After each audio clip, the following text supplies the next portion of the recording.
following program contains graphic images and language. Viewer discretion is advised.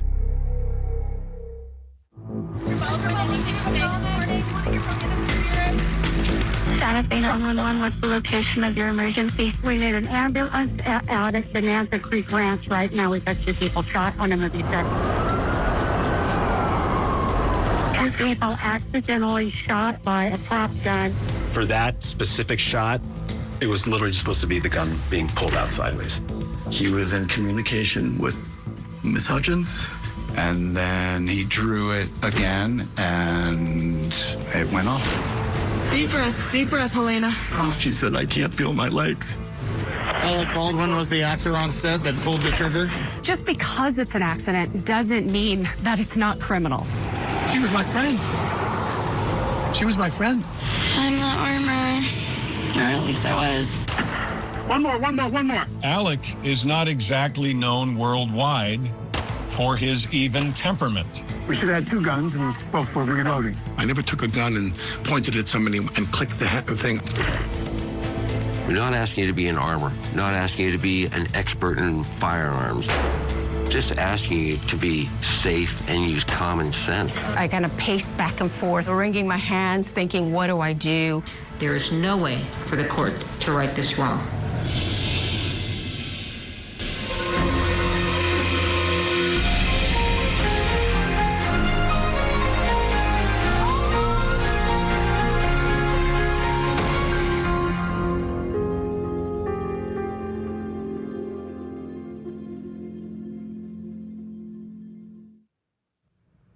When actor Alec Baldwin shot and killed cinematographer Halyna Hutchins on a movie set in October of 2021, it sent shockwaves through Hollywood.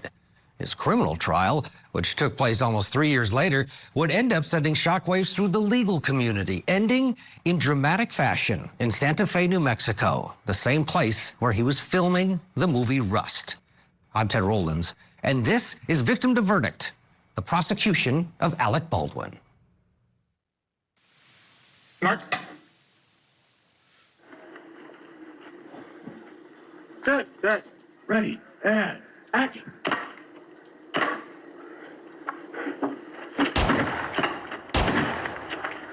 In October of 2021, the movie Rust was in full production. One more.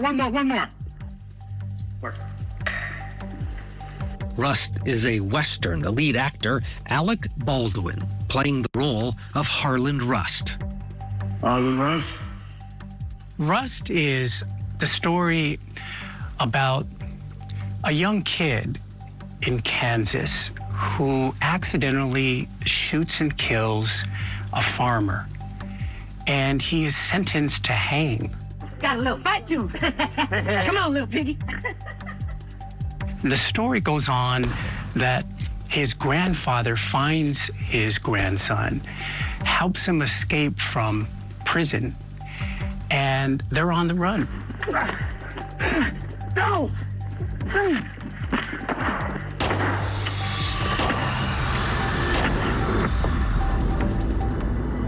The movie was being filmed on location at the Bonanza Creek Ranch in Santa Fe, New Mexico.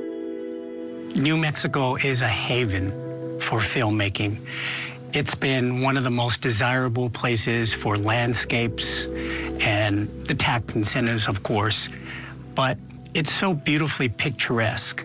And the Hollywood community has been coming out here since the 50s. Put your hand, I want you to throw your hand over his mouth. Joel Souza was the writer and director of the movie Rust, and he knew Alec Baldwin from the 2 of them working together previously on a movie called Crown Vic. Baldwin was a producer on that movie. We talked about doing another project together with him as an actor, and I had a couple of things in mind, one of which I wanted to make a Western, and he thought that sounded interesting, and so he hired me to write the script. It would be up to Joel Souza to find a director of cinematography for the movie.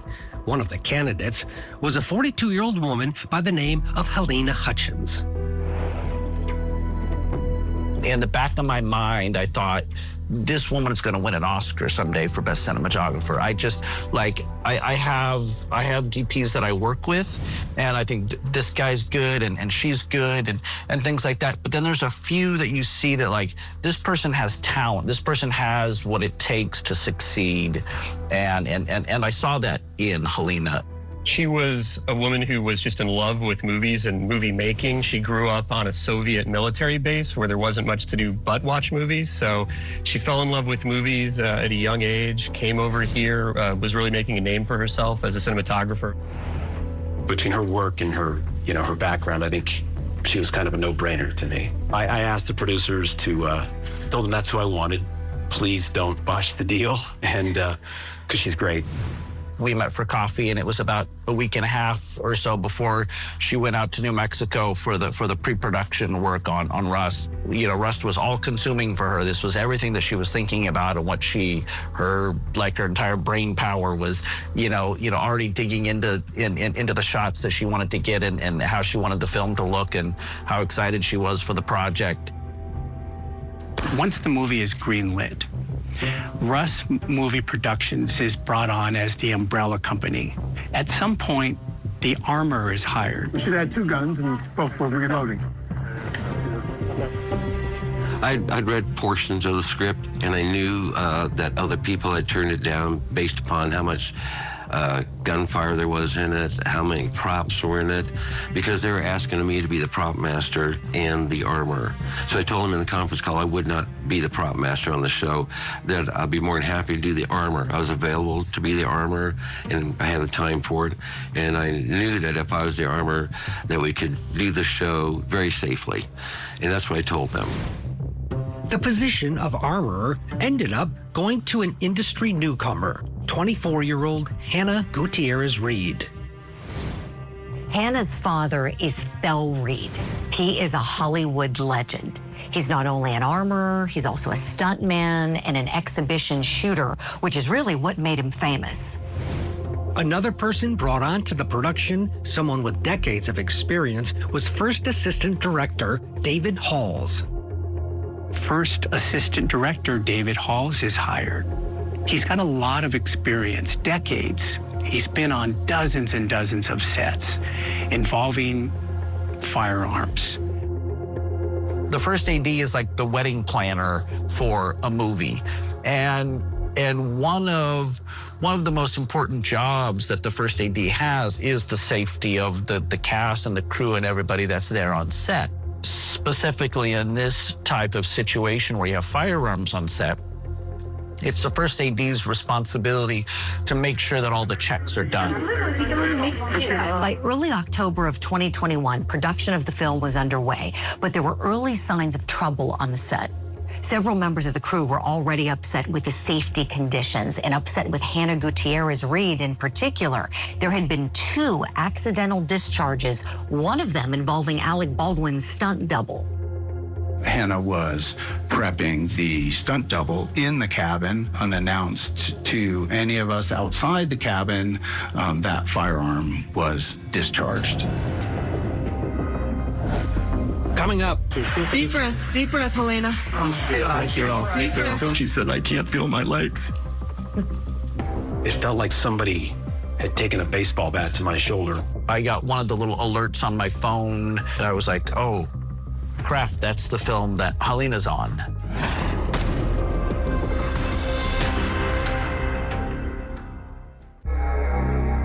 The following program contains graphic images and language. Viewer discretion is advised.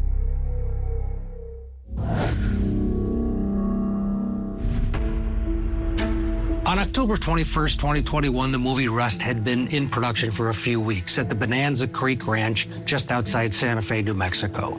It was a Western starring Alec Baldwin, who was also a producer on the project. The director, Joel Souza, and the director of cinematography, 42-year-old Halyna Hutchins. This is the scene that was shot that day, just before the lunch break. So camera left for now. I'll stand right here for you. So whip it out. Yeah. Okay, well, let me get this all greased and ready. Okay, ready? Okay, ready? Ready. And set. After the lunch break, they were back in the church rehearsing a close-up of the same shot of Alec Baldwin pulling his gun. We were preparing for the shot of Mr. Baldwin sitting in the pew. It was basically from his waist to the top of his head, and his action was just to pull out the revolver.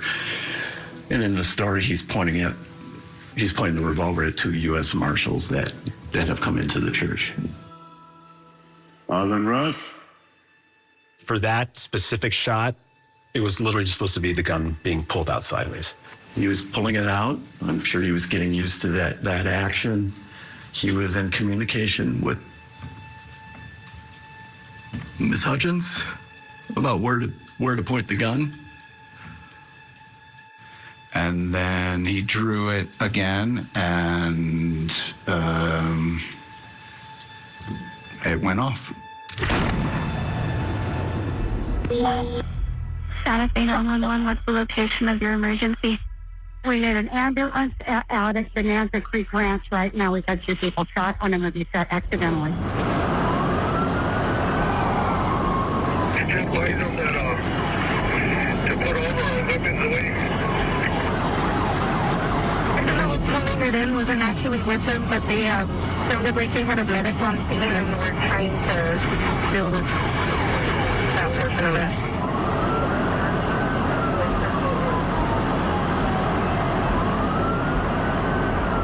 I think the first person I made eye contact with was Halyna, who was clearly injured. She was starting to go flush, and I think holding her right side. She said, "I can't feel my legs."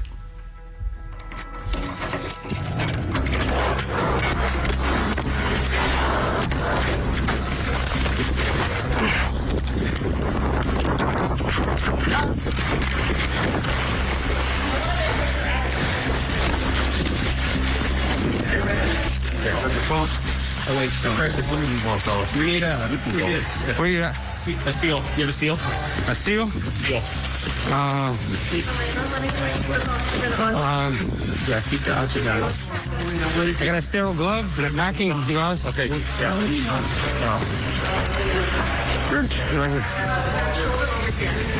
do you think? Over there. Over there? Okay. Yeah. My hand is on it. Talking.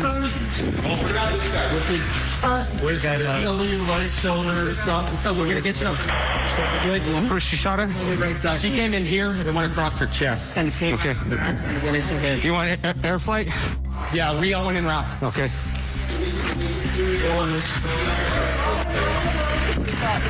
32 Santa Fe. 1 female shot in the chest.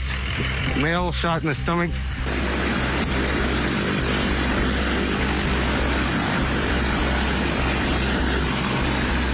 While Halyna was airlifted, Joel Souza was taken by ambulance to St. Vincent Hospital in Santa Fe. He was conscious the entire time, while also talking with a sheriff's deputy, trying to tell him what happened. At the same time, he was also asking about Halyna. And it felt like somebody kicked me in the shoulder, and then I was down on my ass, and then I looked over and see the cinematographer, Halyna Hutchins, with blood coming out of her back. She was between me and I think where the gun went off, and I think it went through her and into me. Do you know anything about what's going on with her? Is she okay? Back at the Bonanza Creek Ranch, investigators were trying to determine exactly what happened. Initially, they focused their attention on Alec Baldwin, who pulled the trigger, and the armorer, Hannah Gutierrez-Reed. We're requesting that you and Ms. Gutierrez conduct interviews back at the Santa Fe County Sheriff's Office. If you tell me what to do.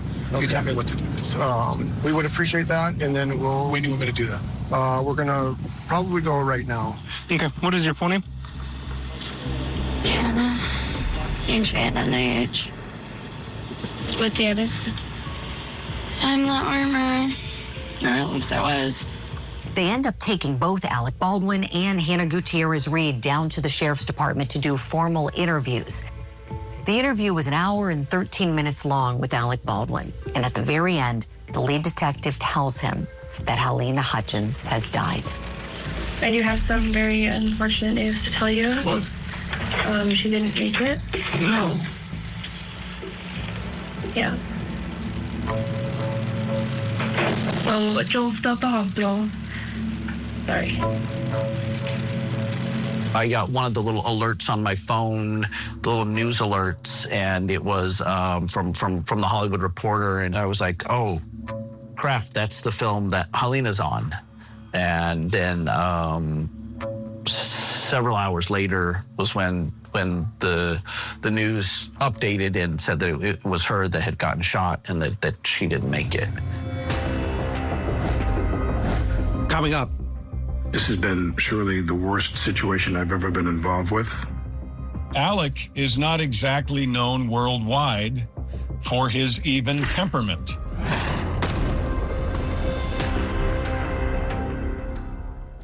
The Court TV podcast will return. Any suggestion that I am not complying with requests or orders or demands or search warrants about my phone, that's a lie. The October 2021 shooting death of cinematographer Halyna Hutchins on the set of Rust sent shockwaves through Hollywood and set off a media firestorm focused on the man who pulled the trigger, actor Alec Baldwin. Again, thank you to everybody who offered me support online. To those people who offered me the opposite of support, I understand. I understand where you're coming from. There were many people in Hollywood who were publicly critical of Alec Baldwin and his handling of the weapon on set, including fellow actor George Clooney, who appeared on Marc Maron's podcast, WTF. Every single time I'm handed a gun on a set, every time, Mark, they hand me a gun, I look at it, I open it, I show it to the person I'm pointing it to, we show it to the crew. Every single take, you hand it back to the armor when you're done, you do it again. Maybe Alec did that. Hopefully he did do that. The 800-pound gorilla in the room is that Alec is not exactly known worldwide for his even temperament. That has got to play in this investigation. At this point, Alec Baldwin, who was originally saying that he couldn't comment because of the investigation, decides then to do an interview with ABC News and George Stephanopoulos. He defends himself, saying that he never pulled the trigger, and he also responds to the critics like George Clooney, who said that he should have checked the gun. Well, there were a lot of people who felt it necessary to contribute some comment to the situation, which really didn't help the situation at all. You have if your protocol is you checking the gun every time, well, good for you. Good for you. What I was taught by someone years ago was we don't want the actor to be the last line of defense against a catastrophic breach of safety with the gun. For him to blanket statement say, you don't want an actor to be in charge of doing this. Well, we're not putting you in charge of doing that. We're just saying you need to make sure and be well aware of what is in this gun that is in your hands, that you're going to be pointing at people. Whether or not Alec Baldwin should have checked the gun is up for debate. What isn't is the fact that 5 other live rounds were found on set mixed in with dummy rounds. Investigators pushed the armorer, 24-year-old Hannah Gutierrez-Reed, for answers. Why would there be live ammo on the set? I have no idea. At this point, it's kind of seeming like somehow these were mixed in. Okay. Did you ever do gun practice on this set? Never. Not once. Never took the guns out for target practice, anything of the sort? No, and I think there would be like videos, pictures of that or anything. You know, everyone would be pretty stoked if we were going shooting on set. Okay. Even on the weekends, there would at least be something. You wouldn't suspect anyone to tell me that you were out there? I don't know why people would say that. Okay. Because 100% I was not. When it was learned that live ammunition made it onto the set, it triggered so many different hypothetical scenarios of what could have happened. how could live ammunition have made it onto that set? One of those that came up was the possibility that it could have been sabotage. Did somebody deliberately plant a live bullet? On two separate instances, I came across the cart where they moved the guns around. The armorist would bring them to set and set their cart up. And on two separate instances, I came across that cart basically unmanned. There were firearms and ammunition on top of the cart. It's just not something you see normally on a set. It felt wrong, and it looked, anybody could have done anything they wanted to those weapons, and nobody would have known. Attorney Jason Bowles represents Hannah Gutierrez-Reed, and he doesn't rule out sabotage. He believes there are people who wanted Hannah fired and that they could have planted those live rounds. Have a nice day. What if there had been some scheme to have live rounds on set, not to have anybody hurt, not to have anybody shot, but just have them on there so they'll find them and Hannah's going to be fired? Well, nobody ever even looked at that. The other obvious potential source of these live rounds was the ammunition supplier. And for this movie, it was a guy by the name of Seth Kenny. See, this is my dummy and blank room. Did Seth Kenny provide her with prop ammunition where he commingled live rounds with blank rounds? Seth Kenny was cleared in the criminal investigation and maintains that he believes the live rounds were brought on set by Hannah Gutierrez.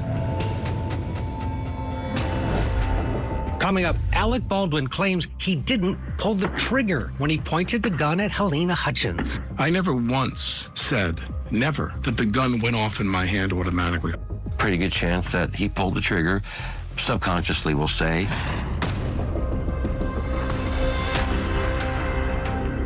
Now, back to the Court TV podcast.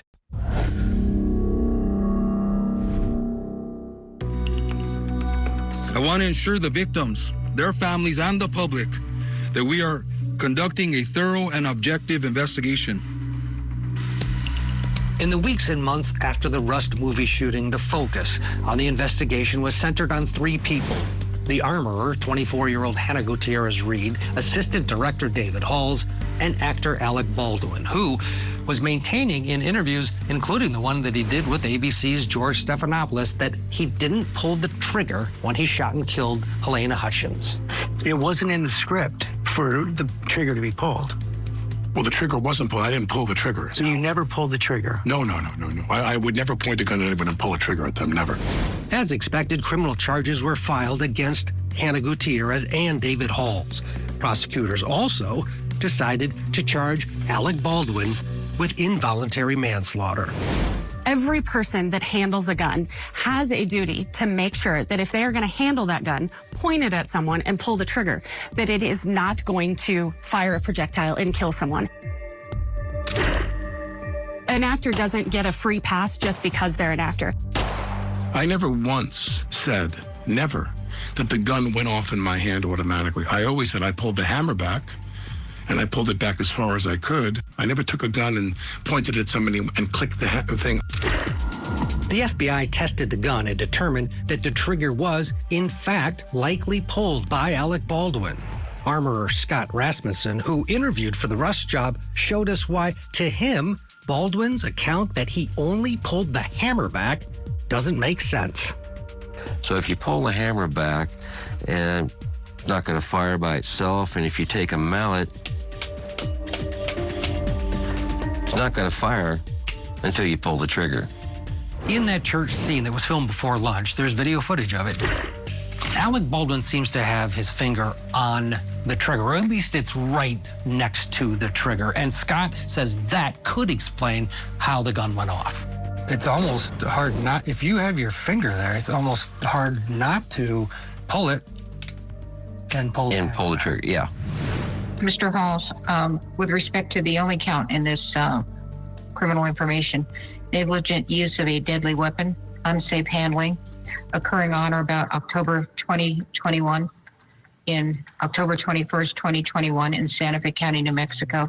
How do you wish to plead? No contest, Your Honor. Assistant Director David Halls accepted a plea deal and avoided jail time. The armorer, Hannah Gutierrez-Reed, was convicted for involuntary manslaughter and was sentenced to 18 months in prison.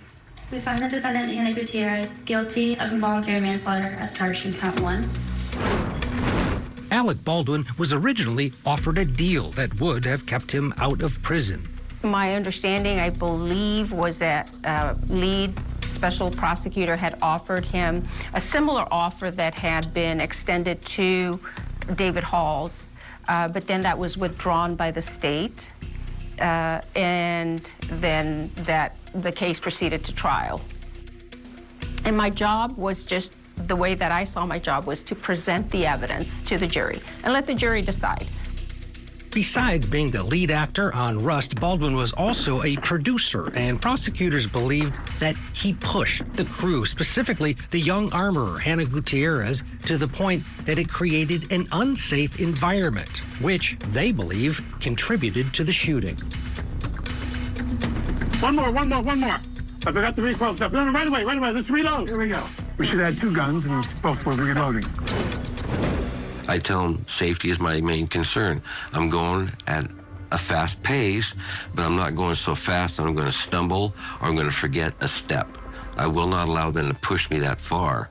Hannah, as the 24-year-old, should have told Mr. Baldwin, no, I'm not doing it like that, which she would never work on a movie set again, and she probably would have been fired the next day. We have the armorer. That's their job. That is literally why they are hired. They are the first line. Now, who's after that? David Halls. He, too, has an enormous responsibility because that's what he was hired to do. The idea that you have this actor on the back end, he's the last in the chain. These people had the obligation. Alec Baldwin has appeared in over 100 movies. David Halls and Hannah Gutierrez are the ones that he trusted that what he was directed to do would be safe, and that wasn't his responsibility. If that scene were him in the church and he was going to commit suicide, I guarantee you he would make sure the gun was totally empty before he rehearsed that scene. He would not just blindly take that, pull the trigger. He would make sure that the gun was empty. Because why? His life depended on it. But yet he didn't extend that courtesy to anybody else when he took that gun from Dave Halls. Coming up, the courtroom showdown. You told one of the witnesses who disagreed with you during an interview that you thought Mr. Baldwin was a I do not recall saying that. And the shocking end, which left Alec Baldwin in tears and the prosecution team at odds. I had written on a sticky note, I'm going to move to withdraw. I can't continue on this.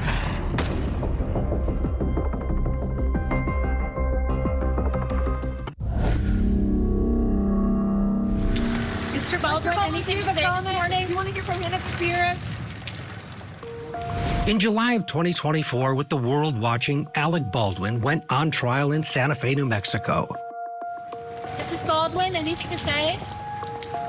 Baldwin was charged with involuntary manslaughter after he shot and killed cinematographer Halyna Hutchins on the set of the movie Rust.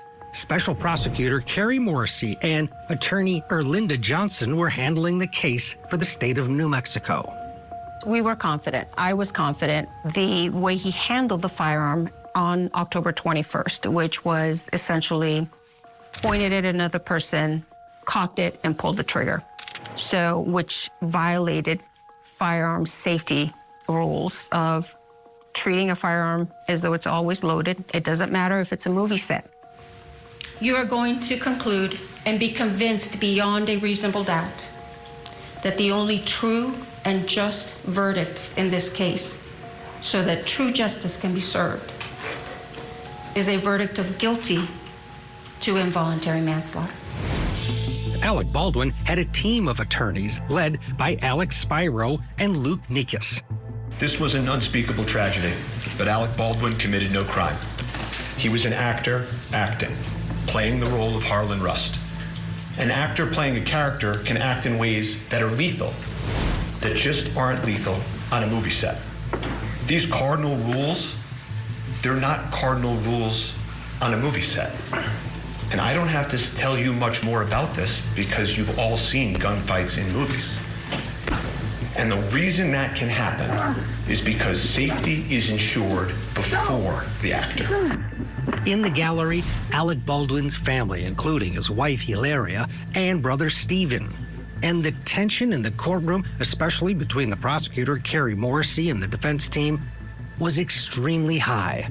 The acrimony in the courtroom, I didn't like that. Now, we're on opposite sides of the courtroom. Each side is going to advocate for his or her position, for his or her side. But there's no need to have that absolute, I don't want to say hatred, but there's just this acrimony. I mean, I can't think of any other word. By day 3 of the state's case with the lead crime scene technician on the witness stand, it was evident the defense was focusing on how live rounds were found on the movie set.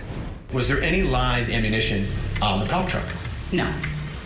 So I want to ask you something, Investigator Popple. Did that surprise you? No, not necessarily.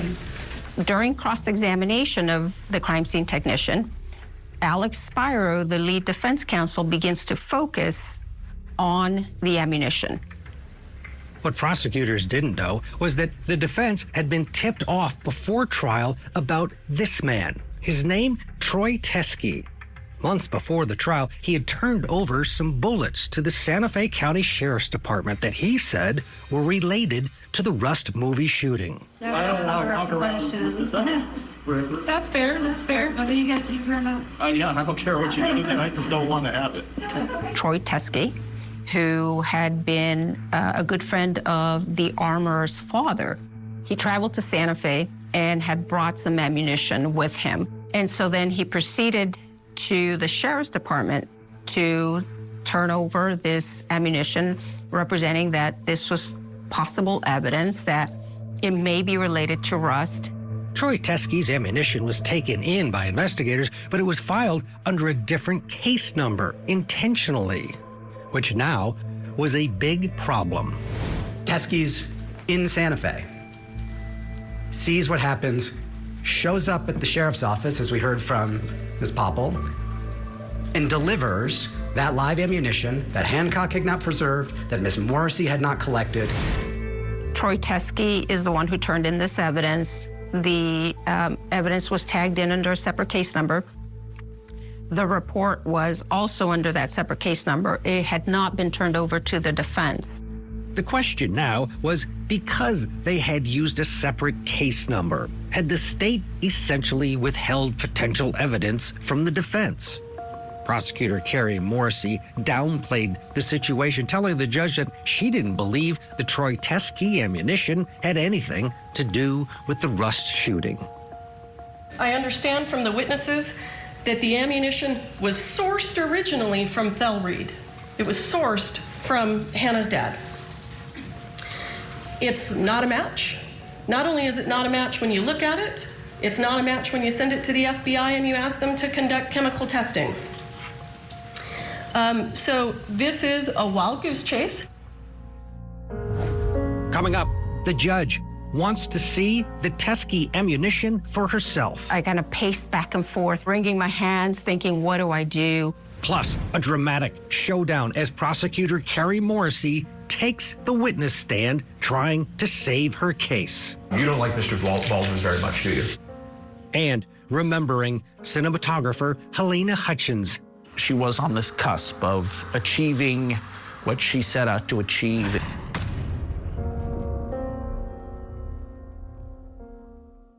This is the Court TV Podcast.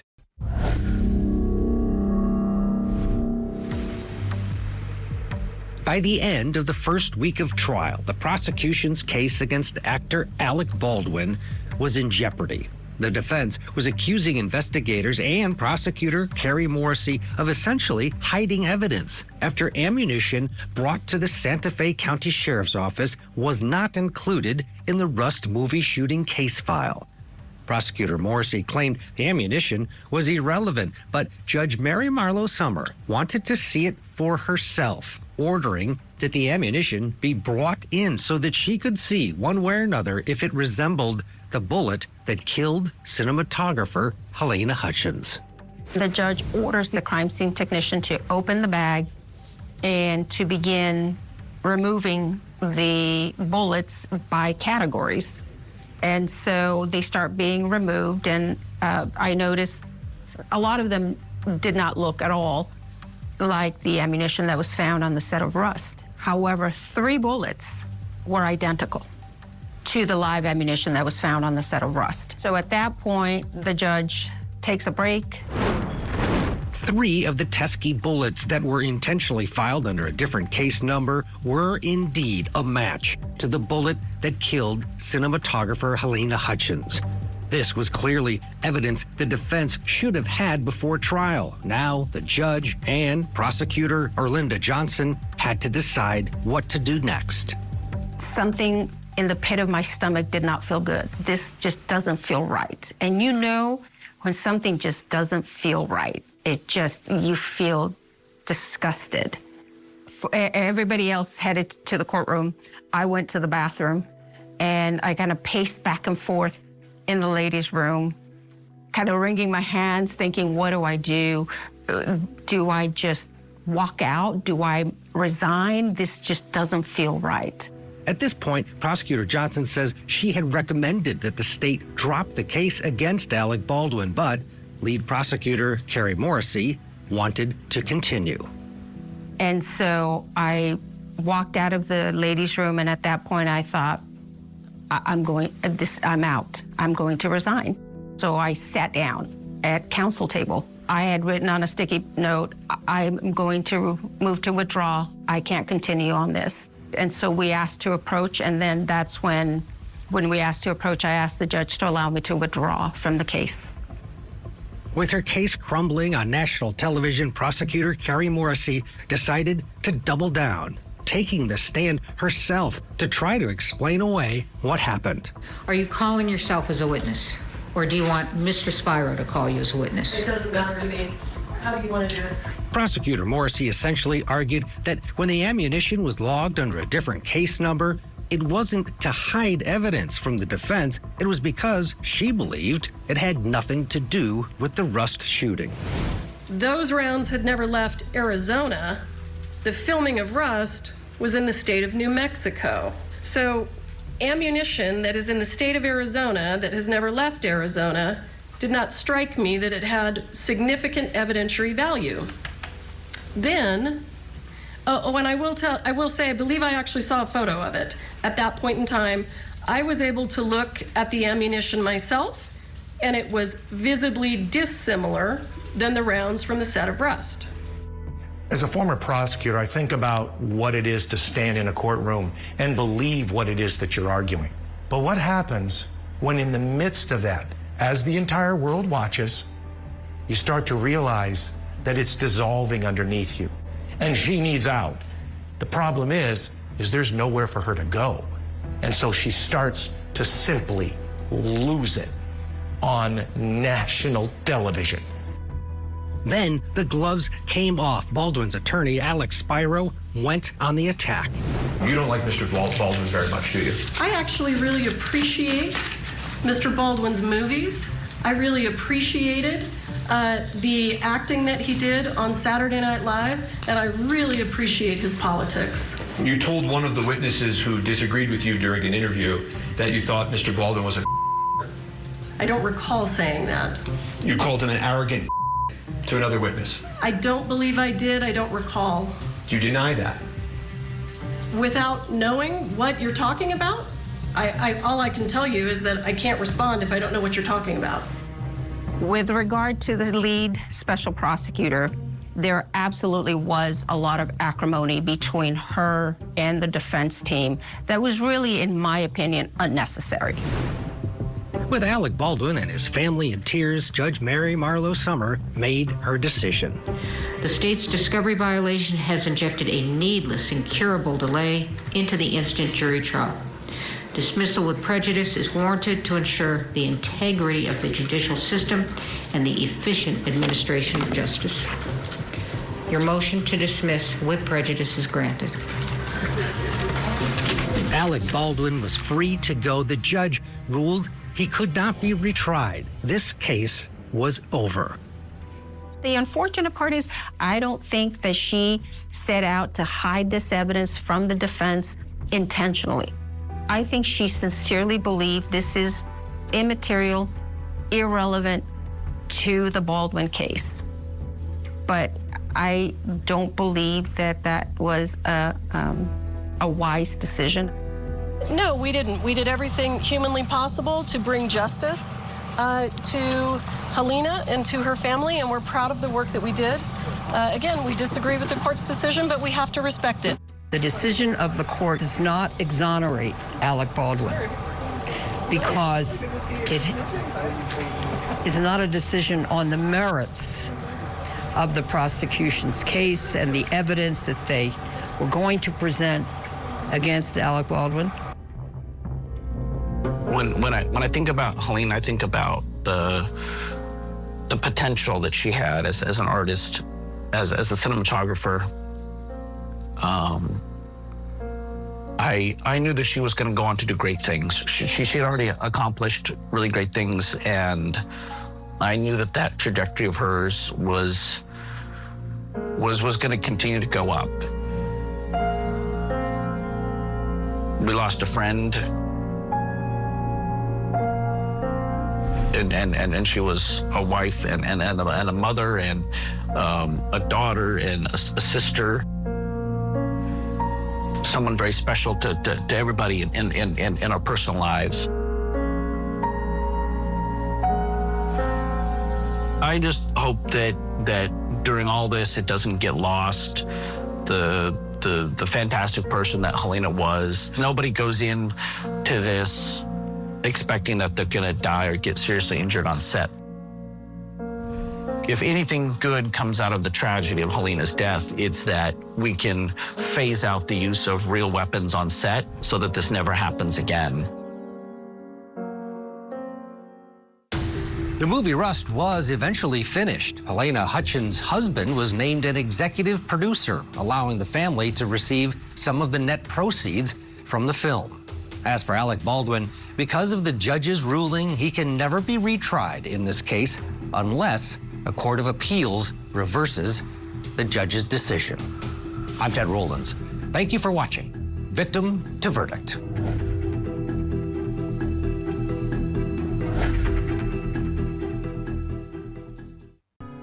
This podcast is a production of Court TV.